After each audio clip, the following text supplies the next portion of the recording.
yeah, like welcome to everyone who's here joined us. It's really great to see you all, and we already have some comments on LinkedIn. There are some questions about Korean markets, so this is a spoiler for you, Mila, I guess.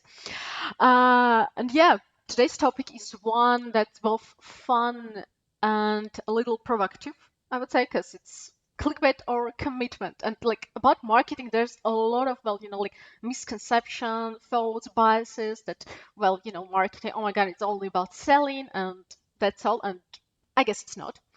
And we're gonna talk a lot about player engagement, retention, funnels, like, but underneath all of that lies one simple question, like, do our marketing promises truly match the player experience? So sometimes it's not.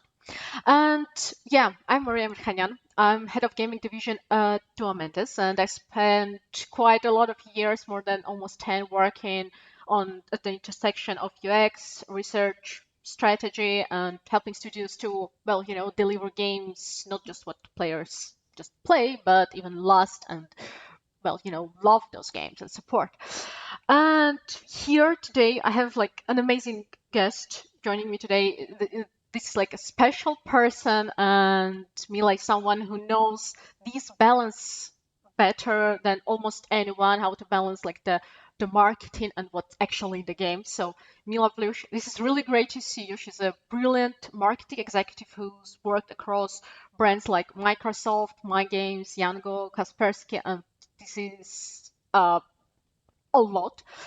But truth be told, and here's a small mislead from my side.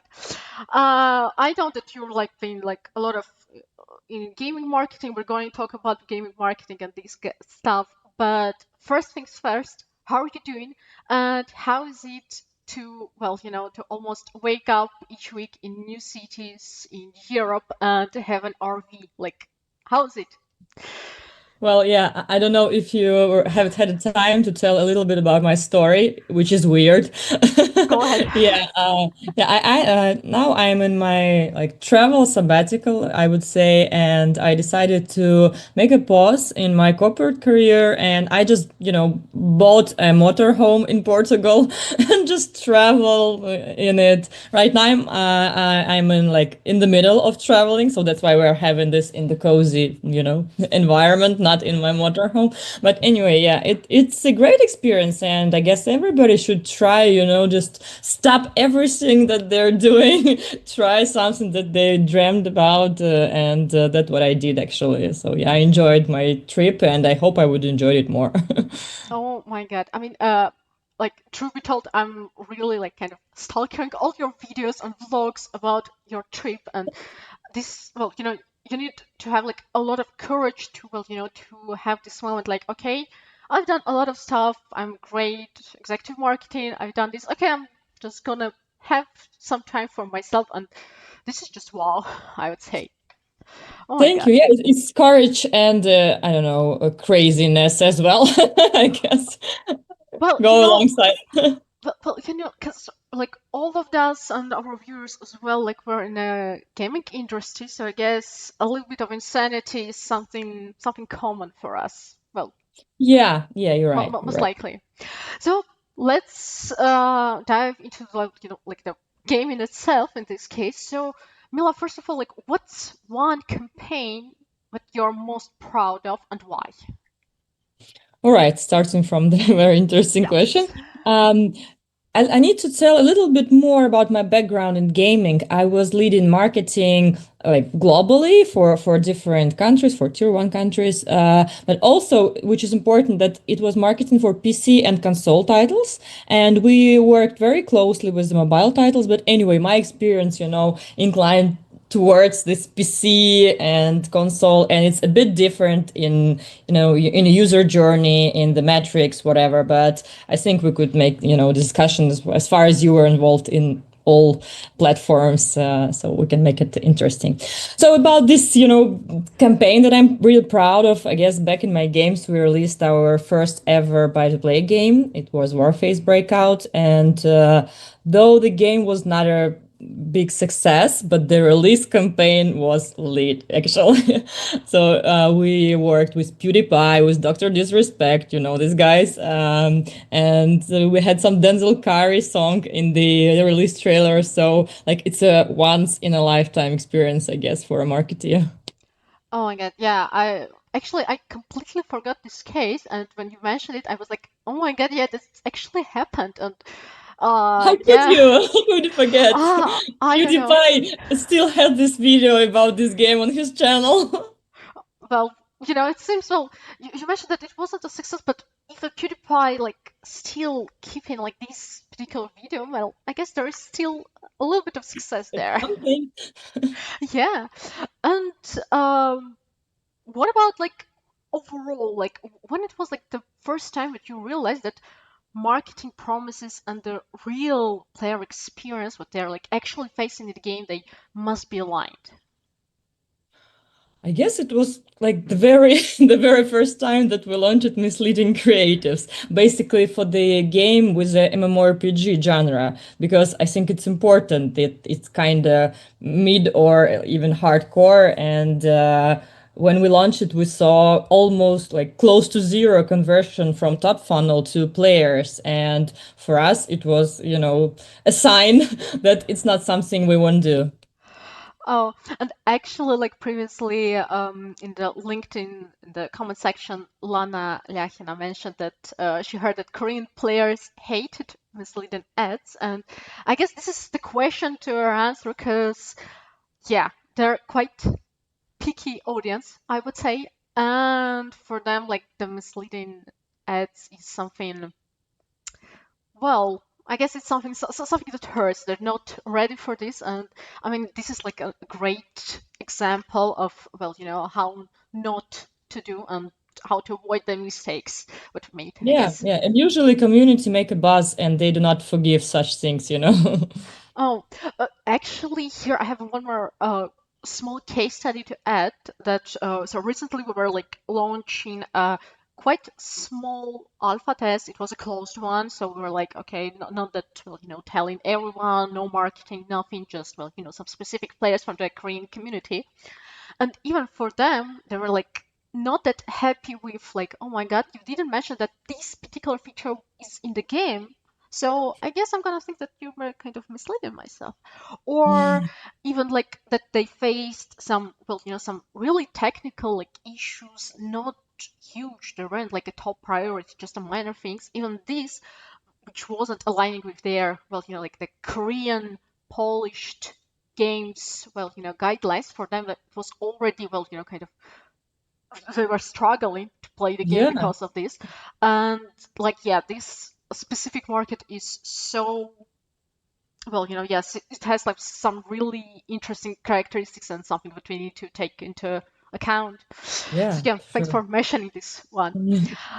Uh, so like today's market is quite huge, hard, complicated, and like for you particularly and overall for the marketing, like what's the hardest part about building excitement for a game today? I had one boss of mine who said, if I have a good game, I don't need a marketing, it sells itself. And well, I was surprised with such statement, but I mean, I think it's only partially true. So you said that the market right now is very huge. It's overstimulated, a lot of titles. You can just, disappear in the noise, even having a very great game. And I think as far as we're like competing for the attention of a very like narrow overall audience, right? We need to have both proper marketing, proper communication, and of course a good game so people could stay. So yeah, I think that we can always, pour $1 million into ads, hire some great influencers, but still, at the end, players see the game, play the game, and they just decide what they do next, right? So I think that the perfect match is when great marketing meets great product, and it's just magic is happening. Yeah, I guess this is like a really great case when you have like all the stars are aligning, and then you have this top-notch game which is both, well, buzzing in the Yeah. social media, and at the same time everyone, like all the players, are happy actually with the game. And Yeah, I mean, we plus, always yeah. can say that we need a great game, but I'm actually telling about this proper, moderate, good game, which is still okay, unless it's, not crushing and the balance is working, and it still can be good with a good communication and good marketing campaign. So of course, we're aiming for the stars, but anyway, it can work. It can just work with a good game. Well, in this situation, I'm quite often remembering an interesting case. So I guess everyone knows the game Among Us, and it's a super simple game. It's not something crazy overall. To be honest, it's like a mafia game, but in different environment and really casual type. And well, it's just a simple one, and it was launched much, much long before and earlier rather than it was actually, well, being in the our environment. Like it was launched maybe 2014 or 2015. I'm not quite sure about this, but yeah, it was quite a long time ago. But only after 5 or 6 years, when some streamer decided to play the game with some, well, some of his friends, after only this particular moment, the game it just went viral. It was everywhere, all the memes, everything about the game, like it was just crazy. And like it's interesting to see to look at this phenomenon because the game is decent. It's simple, it's fun, it's not I love complicated. it. It's I think great. I'm still playing with my son. So yeah, it's I mean, good. yeah, that's amazing. But like, if just a little bit like the development team or the marketing team like just tried to, well, to maybe involve the community like through influencers maybe or somehow else, well, I guess they could see, well, overall the success much earlier than it was actually Yeah. done. So yeah, I guess it's quite true. Maybe you can bring an example from your experience of a game which was like both good game and both a good, really nice promo that you've done. Um, well, as far as I don't think that my games ever released AAA titles or something like that. So I guess all the successful games in portfolio which I marketed was like good games, just like A or B, just a good game. So like for example, Warface, which is the biggest game in my games portfolio.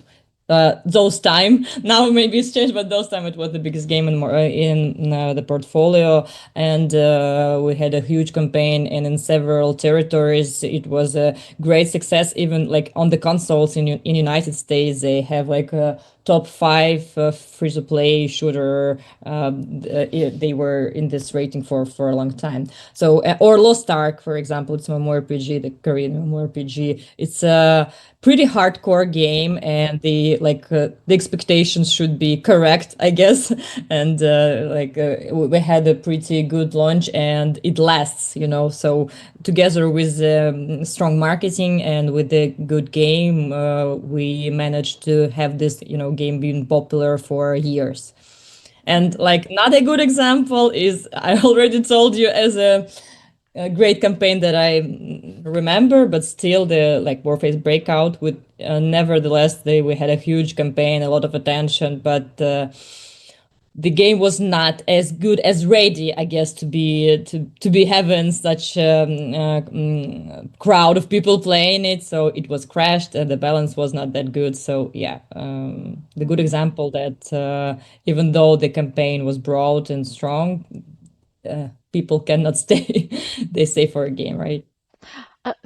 This is like really interesting that like right now you mentioned a lot of time these words like attention and retention, and I guess like attention like it doesn't equal to retention. Like day one churn, like is it a marketing or a product problem? Because sometimes like I guess it's, well, kind of common thing that a product team is like saying, oh my god, these guys from marketing, they just, it was like a bad campaign, and the marketing team were like, okay, it's the game. Okay, so how to deal with these two sides, where to Well, be. I guess we can always have a battles like this, right? But Obviously everybody knows, I hope everybody knows that it's actually both problem of the both. It could be problem of the both side. You can dig into it and figure out which problem is it right now, but actually marketing can bring the wrong audience, right? It can bring the irrelevant traffic and it would not convert, it would not stay. And again, what we talked about, misleading ads could bring the instant churn. And yeah, actually, here I'm talking more about this PC and more hardcore, I would say, titles where people have to invest their time. They have to invest, their resources, and like they commit. They actually commit. So they have higher expectation, and onboarding is more complex. Player less forgiving.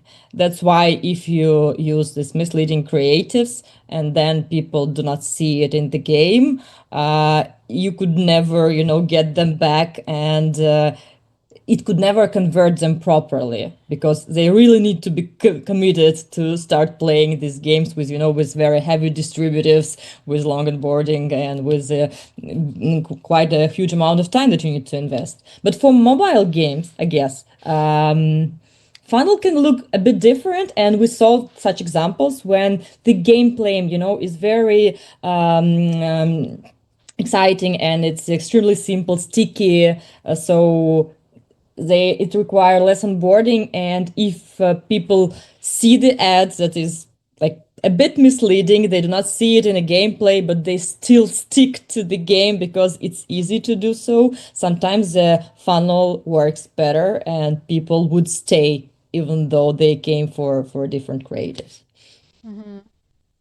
I mean, yeah, it's really interesting, like to see like this difference between like PC console games and the mobile games. I mean, but it seems that in mobile games, in mobile environment, I mean, yeah, you mentioned previously that, well, you worked with it, but not that much Yeah. as with the PC and consoles. But still, like, it seems that in the mobile marketing, like, there's like tons of misleads, like starting from, well, these ads where you have like a pointer, like a hand which is doing the wrong uh trying to solve a puzzle and doing like the wrong decisions. And I mean, I can understand this regarding like the, well, the UX and psychology part, because, well, you're seeing something is not done, your gestalt is not closed, and you're like, oh my god, I need to download this game and I should do it right, not like this dumb head hand tried to do this. But it seems like almost, like, is it like almost each game is trying to use misleads, or maybe there are some, I don't know, maybe some other types of, well, marketing campaigns or anything which could be used instead of misleads, especially when we're talking about some really, well, tough markets, as example as Korean market. Maybe any ideas? Well, we all know why we're using this mislead creatives, right? We use it to make the bigger, of the top funnel, bigger part of the top funnel, and then hoping that the rest of the funnel would be wider as well, right? Hmm. And you really need to know your game. You really need to know your players, because often when we try it for our games, we widen the top funnel, and anything, nothing changed on the other levels of the funnel, and at the end we get the pretty same amount of people playing the game, but also we had quite a few, players that are not satisfied with the game, that are writing the negative comments in like community section, and this is the price you pay if you do not know your games that well. But also, like, it's an example, we had this case with the PC shooters, and it was a big campaign for the update, and we had this cinematic ads, and we positioned the game as a tactical, high skilled experience, like Counter Strike, like. But in reality, the gameplay, early gameplay was kind of slow paced, and onboarding wasn't tuned yet, and Like we had incredible CTRs on the top funnel, but the retention dropped like by 20%. And reviews at the community pointed that they see the difference between how it advertised and how it played. Hmm. And at the other hand, our colleagues in mobile department, they had this, casual mobile puzzle game with the opposite setup and used very simple, like very engaging creatives, but with a bit changed gameplays, like I mean, fantasy gameplay, I would say. Hmm. And they brought massive traffic and they brought massive registration in the game, and the people stayed. So that worked for them very good. They even started, this fabric of the not the misleading content, but let's say creative content, right? That would generate bigger and bigger amount of traffic at the top funnel. So it could actually work in some cases. Hmm. So I guess like the key here is to understand like what type your audience is like right now. Like is this your particular target audience? Like are they forgiving? Are they ready to to see a little bit different stuff, like both inside the game and in the all the ads and marketing campaigns, or like they're highly like ready to predict everything that is possible, and if it's even not possible they would try to find something just in case, because they're quite tough and strict players. So I guess the key here is like to understand like what your audience looks like, and like is it just one particular like a bunch of people and one type audience, or maybe they're like a separate and different targets, different cohorts, which like for each maybe you need to try to prepare different. I'm not sure like if it would be fine to say like different marketing campaigns, but overall you need to take into account like into communications, into like the way you're like showing the game itself even to those players, and you just need to know your players, I guess. Yeah, yeah, for sure. And also, I mean, by misleading ads, maybe we had to tell like Hmm. audience what do we understand by misleading ads, because it can be a bit different. I mean, it could be just not existing gameplay, for example, or as my colleague did it, they just took um, the real environment and they filmed, some fun memes or some actual content that is popular on TikTok right now, and they just repeat it with characters from the game, and they did the advertising out of it, and it was a success, but it was not at all about the gameplay. And it's not kind of misleading because you just show a movie, show a cartoon in your advertising. So I mean, if you are creative and you are not telling lies to your audience, that still could work. Hmm, that's interesting. And here I have like a really great question from Lana actually, and she's mentioning that she has a theory. If your game is based on an existing IP, big IP, you can't really use too many misleads. It's just a theory. So, what do you think? Like, actually, like, can you use like a lot of like misleads or any type of misleads at all if the game itself is based on an existing IP and there might be some, some treats. I guess it's very depending on the contract that you have, right, with the IP owner. But usually, you are not allowed, as I told you just right now, you're not allowed to create like something that do not exist in the game, but you can be creative around it. So yeah, I guess that's what back in my games colleague did with the IPs that were like. Hmm. Owned by by somebody else, not our own IP. So Hmm. yeah. I see. Thanks. Thanks for answering the question. So overall, what do you think? Like downloads and installs, like do they actually mean anything, or maybe they're like mean nothing if onboarding fails? Uh, well, obviously, it's just a funnel, right?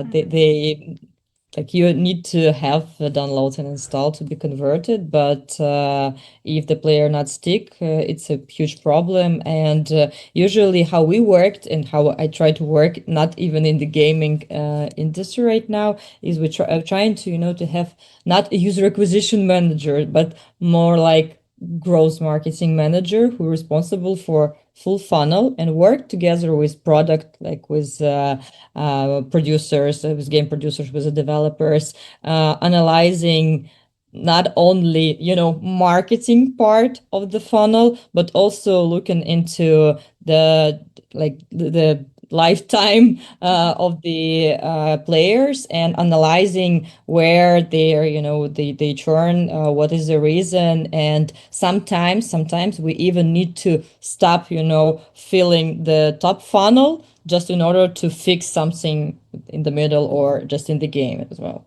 Hmm.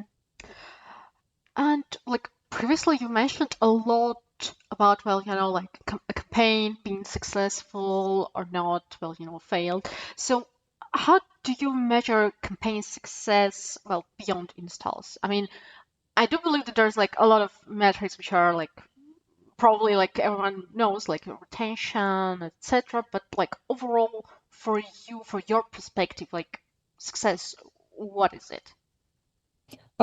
Yeah, I don't think that I will tell anything quite new about it, right? We need to understand how players stay in the game, why they stay in the game. So we measure retention for day one, for a week, for a month. We look into the session length, something like this, right? But also we usually monitor the social buzz, how our community are talking about this game, what are changes. I remember back in my games, we are monitored, uh, NPC, NPS, NPS of the players, and we did it dynamically. So we measured it each month, and we looked into the sentiment, like what they're talking about, why the NPS dropped this month, and what's the reason. And it was actually a very great tool in order to fix it quickly. And it could be both game or messaging that could fix it in the moment. But when you measure things like that, you are in very good connection with your audience, first of all, and then you're able to influence this metric, you're able to influence the gameplay. Hmm. Oh, and actually, like after that, I guess uh, you might already like had left that part time, but we also like build well, an internal tool which could help us like to like immediately, almost in a lifetime, to track like for each game the store reviews and well, just immediately see and have a report like what's going on, what's happening, what players are saying overall about the game, especially when it comes to like a new marketing campaigns, or when there's like a tons of update, or the games is like launching and scaling up and going to other types of markets. And that also helped a lot to understand like what's like, first of all, to test like if this specific audience in X country, like uh, are there any differences between this particular country and others that the game was already launched? And it helps like to see like how to navigate, how to talk with the players, and well, to see and to understand like, okay, this particular market is for example, is highly negative about, well, like a feature or a marketing campaign or something, and it helps like to immediately react, understand, and to act, not to just like watch and think like, okay, maybe whenever I have like a day 30 retention, only that time I would do anything, but not from the very beginning when I see the signals. And I guess in this case, it's really interesting to ask you, like, how quickly do you see the signs of this mismatch in metrics, like retention or refund rates, and like even like if it's a download or, well, purchases? Yeah, well, I guess it depends on the title, but pretty much I would say like very soon, close to instant, actually, the reaction. So within the, first 24 hours or 48 hours post launch, we see that, our day one retention basically tells a story, right? If the creative promise doesn't match the real experience, so we see it in the uh, difference between regular metrics, right? With a higher uninstall rates, for example, like negative reviews, some refund spikes if we are talking about the buy to play titles, PC or console, right? Mhm. Or even worse, which is not that easy to fix, the community backlash, on Reddit or Discord or on other, social media. So actually, audience gives feedback very fast. So yeah, Mhm. they're brutally honest. So you would see it very, very soon. Sometimes it's great, actually. But, well, like a person who's like a lot involved in the user experience, in player experience, and, well, like one of the most frequent requests that I've ever had in my life, it's about like, okay, we have this not very good retention, and we can see the funnels, especially at the very beginning when it talks to the onboarding part.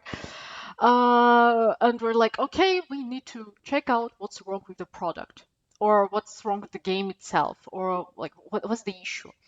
And I guess like sometimes it's not that obvious that, yeah, actually the marketing team and the UX team are quite working quite tight with each other.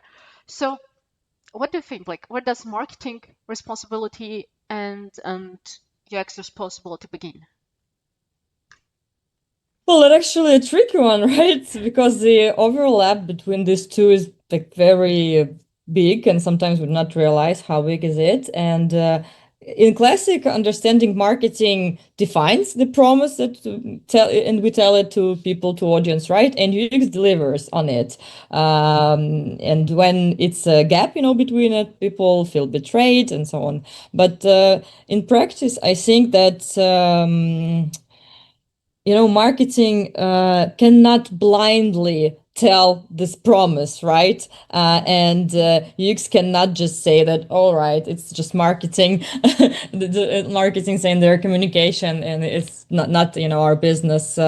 These both sides should be collaborating very early, and it's very good. I mean, on the owned titles, when the development is within was within my games, we try to work with UX on the very, very early stage, this inlining this expectations and what marketing wants to communicate with the reality, so we would not mislead people on what to expect there.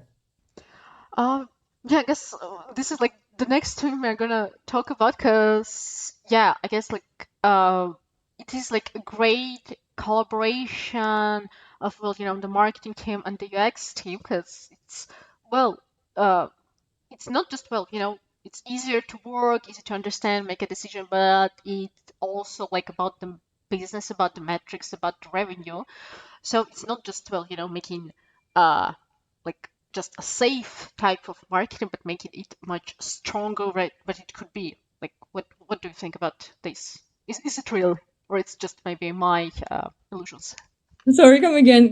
Yeah, like how can like research make marketing stronger and not just safer? And like, is it true actually that research is doing this? Well, I'm a big fan of researchers actually, and I always rely on this data. And usually anyway, research cannot solve your problems, right? They just can highlight what can go wrong, what is wrong right now, and showing some insights of the audience, and then marketing built on it actually, and product built on it. And I liked working with you guys actually back in my games, because you always asked, how are we going to implement these results of this research, and what particular actions are we going to to make in order to fix something. And sometimes people just grab the data and do nothing with it. But well, usually I believe that if we have very if we have insight that we can work on, it could actually help the metrics, help the revenue. Or I can tell this project, one RPG project that we researched together, and we discovered that on the during interview process that people, didn't like that much this epic fantasy messaging, and they cared more about some team synergy, some progression depths, and so on. So we shifted messaging during the campaign from save the world to build your legend with others, something like that. And it at least at the displayed ads, we saw the difference, and then it also affected the retention of the people. So they actually started to get what they expected, both in messaging and also in the gameplay. Mm-hmm. Yeah, I definitely can remember this case, and like as far as I remember, you can correct me here, it was like a lot of steps done, a lot of research, like work from my team, your team, and it was like a Yeah. huge collaboration. So we like started from like an overall understanding the audience, like we started with focus groups, interviews, then surveys, then we test the slogan, the positioning, and the tone of voice, and it was like a really fun to see how some players were reading like here you can see like the amazing variety of different landscapes that they were feeling, and players were like, so does this mean that the game will just have like one part it will be about like a volcano area and the other one will be just a super text steampunk? I don't like this. And they're like, okay, it wasn't well, it wasn't well written this way, but I guess yeah, this is the thing that we need to to check out and to work Yeah, on yeah. Well, this. actually, yeah, this particular game we're talking about, we relied a lot on the results of different types of researchers. And I even remember that we did a TV advertising, and we tested the videos of it, with all your this heavy stuff with eyeball tracking and whatever. So we could actually understand when people lose the attention, and we edited this video that go live on TV. We edited several times and tested several times in order to have people's attention for the first 5 second pretty close. And that actually how it like directly help how the research directly helped the Mhm. marketing efforts and then the results as well. Oh, yeah, it was quite huge. Yeah, I can remember this. So in this case, have you ever been in this kind of situation when a research like completely changed your campaign direction? I mean, I believe it's kind of hard to admit sometimes that you need to change to pivot something. So have you been Yeah, in I that kind guess of I guess thing? I can come up with one case. It was happening with our Conqueror's Blade title. It's a tactical medieval MMO. We launched it globally, and we planned several, geo expansion strategies. And initially, we planned to position like it almost similar in different geographics. Like it's a historical authenticity medieval warfare, and we try to position it the same way in Europe and North America. But we did message testing and some focus groups, and it showed very interesting thing. In Europe, this historical setting, it resonates deeply. People connected emotionally with the castles, armor, and it's like part of their real history. It felt some cultural close to Europe people. They carry this. We carry this medieval DNA, but in the United States, players, they didn't have that same nostalgia, I would say, right? The medieval, like authentic, they didn't trigger that much their excitement, and they felt kind of distant. So they told it that it's somewhere else's history, not nothing Hmm. that interesting. So we changed it for the American market. We decided to focus on this, powerful fantasy when you are a commander, these epic battles, massive armies under control, something like this. So we moved towards these messages, and it was a like completely different emotional hook, and it how the insight changed basically the whole campaign and the whole game positioning for the particular territory. Hmm. Uh, like right now when you were like telling all of this, I just remembered that like during like almost all the types of research that we run, like the majority of them always we were trying to understand like, okay, we have like these particular segment of players, like it could be like a shooter players, tactical shooter players, or just a arcade type, or MMORPGs, or etc. And usually we're really like diving really into like the player motivations. So like to understand why these particular people are playing these type of games, not like in general, of course, like everyone will say like, oh, I like the social aspect of the game, as an example. So usually we're really diving like really into in-depth these motivations of the player. And how do you usually translate those motivations into, well, the marketing language? How do you these transactions? Because for me, it's something like a miracle, a magic that you're like receiving the data, you're like listening, and I'm like usually, okay, but like, is it will be like, will it just worth it? Like, do you what you're gonna do with this? And you're just coming up with all the ideas, and then like, what? How's it even possible? So, what's this magic? Yeah, well, that's why we're actually asking, right? We're looking for the player motivation so we could attract them saying the right words. And sometimes I know it's very tempting to start talking about the particular, product updates, the particular new game features. Like we created, we developed it. We need to tell more about it. But my experience show that we are asking the motivation for a reason. So when people say, like, well, players say, I love exploring this exploration aspect in the game. We don't say we have an open world, right? We say you have a freedom to discover something like that, and it's work, it's resonate, it's like it's getting the attention. So like I want to outsmart others, and we saying something like strategic dominance, not just PvP mode, something like that. Well, I guess from a player perspective, I could say that, well, having the strategic dominance is, well, I can hear that I want to dominate in the game, not just, well, play a Right. PvP player versus player, an interesting game, join us, and I'm like, I guess it's not worth to spend some time on this or even money, I guess. And I mean, in this case, like, so you've mentioned a really great thing about, well, like about the marketing and the reality. So why the marketing promises and the real player experience often diverge? And maybe do you have any ideas how do we stop it? Well, of course, sometimes it happens that marketing and development are not working very closely or not working closely enough. And marketing tend to sell some feelings, as we discuss it right now, right? And the product team focused on this, balance, features, as I told you, right? And it's very important to sync the two narratives, right? Because well, we can end it up with people not staying with us or just leaving this bad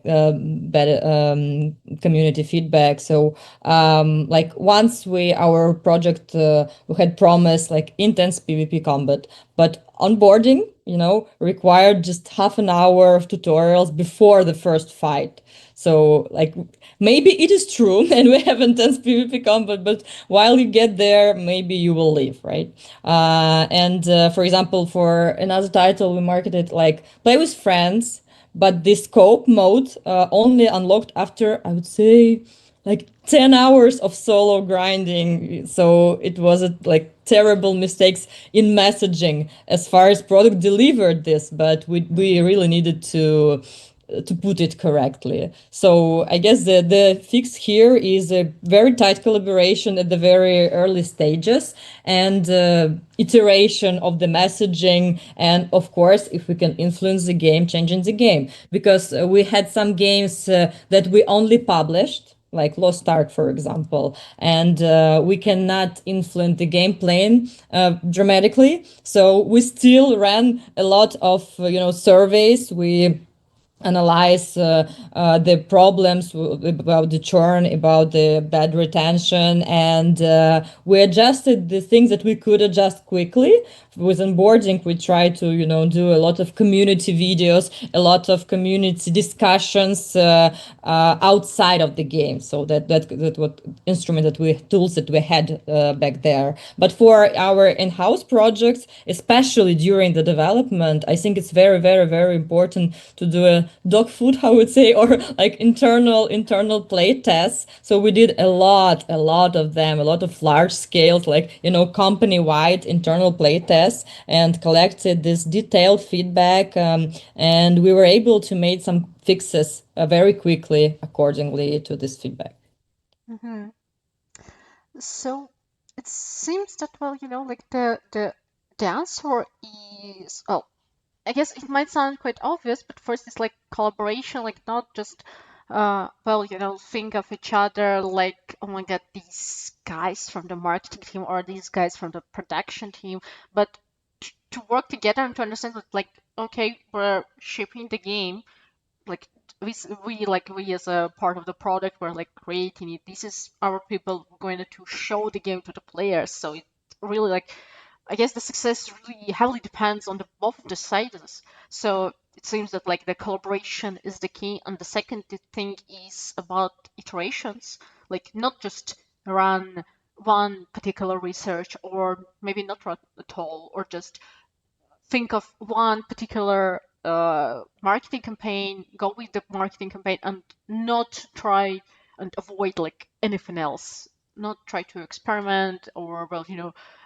do, well, to go for the iterations. Because I guess sometimes, like, from my experience, from my perspective, when I'm talking with, well, like the clients and everyone, when I'm sell, telling them about, well, like, hey, we can go with iterations. There's no need to spend tons of money and get tons of data that actually you're gonna afraid of. Because usually when you're having like these 200 pages reports, like, who's gonna read it? Yeah. I mean, it's frightening, and that there's not that much value. I mean, it's valuable information, but you can't, well, use it. So it's better to go like in a small, I guess, chunks of maybe a small research, then iterate to see like, okay, we can adjust like maybe something from the boarding, or start like maybe tutorial videos, or, well, drop some communication messages with our like core community, and to see like if it's working or not. Maybe it's not working. Usually, like, I guess after first iteration nothing is working, so then you're going to the second one, again, testing, researching, implementing new ideas. And I mean, on one hand, I can say that this sounds really, well, promising and great, like and a great idea when you're like researching, then implementing stuff, and then again researching. But on the other hand, it seems that this is like a quite, well, you need to have a lot of resources for this, and the majority of studios, especially right now, if we're talking our current market, they don't have much, well, time, resources, budgets. So yeah, I guess like this is like the thing that I'm really trying to solve, like, myself as well. But maybe you have any ideas too, like, is it better to go, like, especially for the small studios, go for iterations and small testing, and, well, chunk by chunk, to understand like what's going on and go and run marketing campaigns? Or is it better for them just do something, I don't know, like one research, one like huge tons of information about everything, and one particular strategy, particular marketing campaign, and that's enough? So Well, obviously, they cannot. Small studios cannot afford, this approach when they do it once. They need to iterate, and they need to do it with the small steps. And the gaming industry for me is the only industry where you can actually rely on the insights from the employees. Because in the other campaigns in the other industries, I always, as a marketeer, told that, guys, we cannot rely on our opinion. We need to ask, our particular target audience, and we need to do it properly. But working in the gaming industry, I see this, like the major part of the team are gamers. We are our target audience, so it's pretty relevant and cheap, I would say, to do a lot of internal researches and play tests, and the data and the insights would be close to the similar to the same that you would have doing the paid huge researches with your target audience. So that could Mhm. be a life hack, I would say. I guess it's like true in case like I guess here yeah it's true about like when we're talking about like some specific games, like if you're like in the indie studio doing your game but you also would love to play that one probably, and you're like maybe doing a CRPG, something like a Baldur's Gate, maybe Baldur's Yeah. Gate 3. So in this case, and you're like, that you are definitely your target audience. So probably like running friends and family play tests would be fine in this case, but still like during time when you're like working on the same project, you're seeing the similar assets each day, you have the idea, and I guess like here it is also like about mastering the balance between what's going on outside of your world, like on the market itself, and Yeah, yeah, you're right. And also, I was thinking more, bigger company anyway, because yeah, I yeah. never worked in indie studio. Sorry, sorry, my bad. Yeah, no problem at all. I mean, it's actually like quite an interesting take that's for the big Yeah, companies, but you have like a lot of employees. You can just run, for instance, final playtest, just set and it's up. huge, and it would be huge. It would be quite a lot. Yeah, like just set up the process once, and then you're just updating the service, for example, according of the updates you have in the game. That's what we did, and we saw the dynamics, you see. Hmm. And if you have one survey and you just running this play test, you can see the dynamics, how your fixes actually fix the player's feedback. So that Oh, works. yeah. So I guess in this case, like everyone who has a company which is like I don't know, like starting from 500-600 people up to thousands, then go and run Yeah. internal friends and family playtests as much as possible. But yeah, if you're a smaller one, then you need to find this perfect spot, I guess, between between like internal playtest and understanding that each one, like each player is already played the game like maybe 10 times and it's like the same for them. Yeah, yeah, for sure. But I mean, for some titles, we even did this, we built a strong community of fans at the very early stages. So they would play, they would help developing the game, and they feel excited about it. So sometimes it is a decision as well. Mm-hmm. That's a nice point because previously I had like almost a similar conversation that you need to start building your community like not just when you already had a game or you're nearly like soft launch or alpha, like from the very beginning, because these players we're gonna involve in the very beginning, they're gonna like help you to distribute the game even to Your biggest fans, your yeah. biggest fans. Like yeah, you need to involve and invest in these players, and Yeah, that's true. it's amazing people. I truly like just admiring by them. And again, almost the last part, which I'm gonna just drop like a quick fire debate, I'd say, a hot take round. So I'm gonna just drop a line or two, something about the UX and marketing, and I really would love to know your thoughts on it. So first of all, marketing doesn't need UX or research, and this is a quote, unfortunately.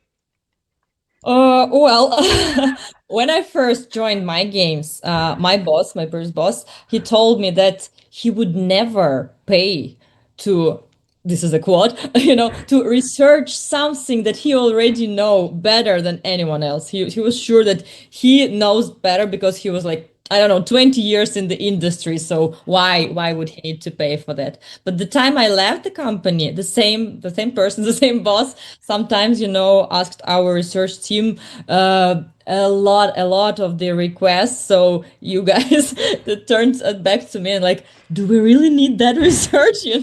So because he had, well, I was very insisting on the research like expertise, building research expertise for us, and he saw that how actual insight could work on the improving game quality, improving the metrics, improving the revenue at the end. So yeah, he was Mm-hmm. kind of inspired by that. So some people do think so, but it changed. It changes. Mm-hmm. It changes. Okay, then the next one. Overpromising is fine if the game is great. Well, actually, I mean, I know it sounds tricky, but it could work. It could work. But for the games that is very addictive. It's so addictive that it converts 99% of players on the first session. If you have a game like that, of course, oversell, overpromise, mislead, do whatever. When you get the attention, you would still convert. Fine. But otherwise, you only have one chance to earn this player trust. And once it's gone, it's very hard, you need to like, you can have a lot of money and you have a lot of patches, updates or whatever, but it would be worthless to, it would be very hard to get this trust back. Mm-hmm. Thanks. The other one I've heard, not that recently. Players don't read store pages, so you just need only visuals. Oh, they do. They absolutely do. Especially some, skeptical ones. And it's kind of a silent contract, I would say, between the game and the player. It's not about these very fancy headlines, but it's some, expectation setting, and it's how you build the credibility. And actually, this honest or, okay, close to honest store page, it prevents from disappointing and refunds or just, quick churn. So Mm-hmm. it's part of the story. Mm, I see. And I guess the last one, a trailer should sell dreams, not reality.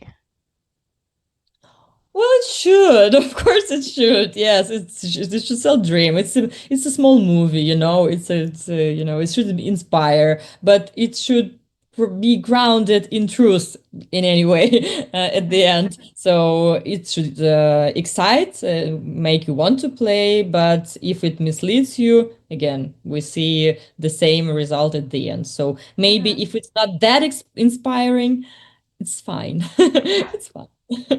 You just sell, some feeling, not fiction. Hmm. So, like, is it like what's riskier in this case, like overselling or underselling? Like, it will be like overhyped, super, like an amazing wow trailer, which is actually not the truth. Or otherwise, it will be, well, just a small trailer, some screenshots, some like in-action gameplay, but the game itself will be like just an absolutely amazing sticky thing that would, well, a lot of people would enjoy.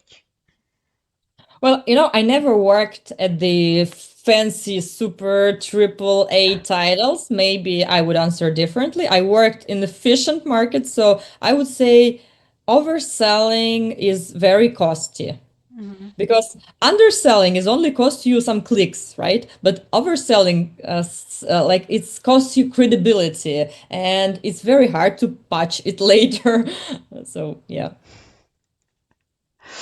Oh, I see. I see. I guess on this one, I'm gonna ask like the very last question. Maybe you have any, mm, I don't know, any suggestions, any thoughts, any advices for our listeners, viewers, and everyone who's thinking about, well, or working in the marketing or overall in gaming industry, about, well, overall about the marketing, about UX, about research and current state. Maybe an advice or something. Yeah, I mean, we talked a lot about this joint work and collaboration between marketing and development and UX and whatsoever. So maybe I would say that if you have this chance, just test your promise within the game, inside the game, not only just in ads, not only just in communications. So it's all about this, aligning what you want to say and what you actually have. Hmm. I see. Thank you so much. But I'm gonna say right now that everyone who's here seeing and hearing us, don't forget to ask your questions, because actually I have a question right now for you, Mila. Or for me, I'm not sure, so I'm gonna read this through. So, question: a few years ago, my team were testing potential art styles for a mobile game using Facebook banner ads. I created 3 different styles with key art from the game and we tested them. What tools are relevant today for testing art styles before a game goes into development? Um, I can try to answer for this one, but maybe you want to start or maybe you have any idea. But here is, yeah, the question I is think about I using used to game. work in gaming when we tested in the Facebook and it worked actually all right. Uh, I'd say that, yeah, like overall testing on Facebook, it's a great option overall. But as far as I know, like the UA and overall, like it's much costly than it was before. And I guess one of the great options is to run like a fake shots on apps, on Google Apps, on App Store, Google Store, Google Play, these all app stores. And when you run a fake shots like the well, like different free ABC tests, and where you actually can see clicks, could see like and well, track like is this particular style of the game like is it actually that well significant, is it a significant change? Because we've run something similar with a racing game. It was on a mobile as well, and we had 2 types of visuals. First one was kind of uh how to say it, I'd say like it is like a stylish like Spider-Verse game. Oh, not the game, the cartoon. Like well, like comic style, this kind of thing. And the second one was more about the realism with like neon lights, well, more kind of cyberpunkish. And we already saw that, well, on Facebook, it's quite costly. And yeah, we just created some fake shots on app on well on stores, and we actually saw the difference that well like the majority of players like nearly about almost 20% like more those of the players who will see and engage with the store page, they were like about well with this comic style with really dark shadows, well comic style game rather than the realistic one, because realism is it's everywhere. And yeah, it worked quite well, and the team was like, okay, we can see the result and we're gonna with this particular style with these visuals. Of course, there's like it really depends on the type of the game, because sometimes visuals are not enough and they're not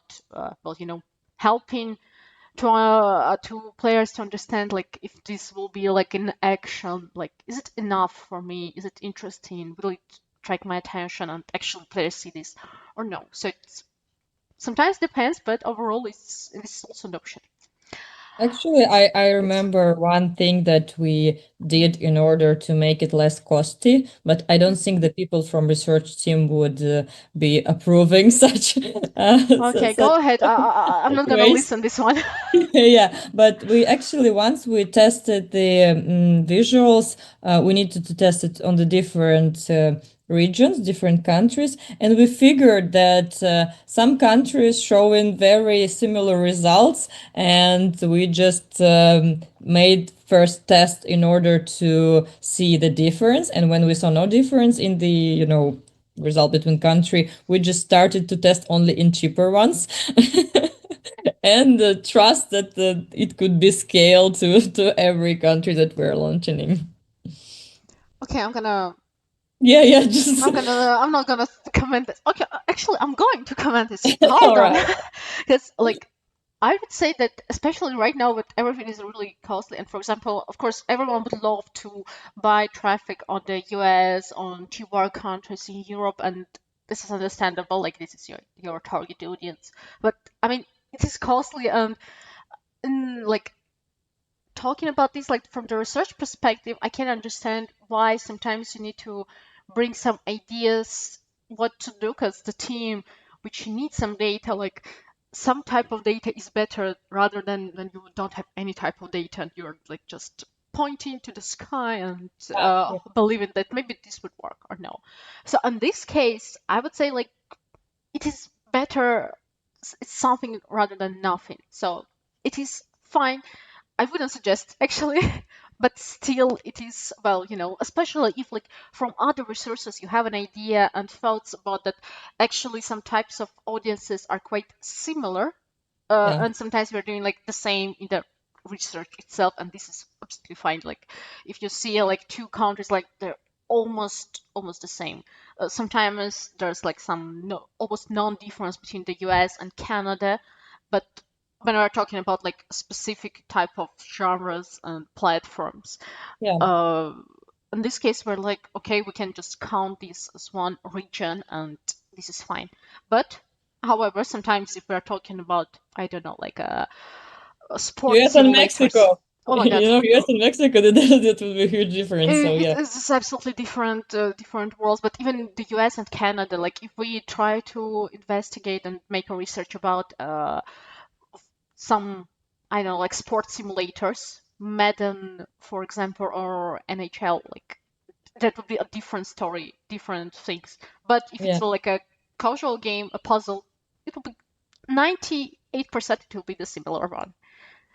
So yeah, I guess Lana, thank you for the question. It was really thoughtful and a great one. So if anyone else would have any questions, uh, even tomorrow or whenever you're gonna watch the record. So yeah, hi YouTube one more time. It will be really great to, well, it will be really great to drop the comments and questions, and we'll definitely going to check out. And if any questions will be like for Mila or for myself, I'm gonna to pass the questions to her, or I'm gonna answer by myself. So please don't hesitate.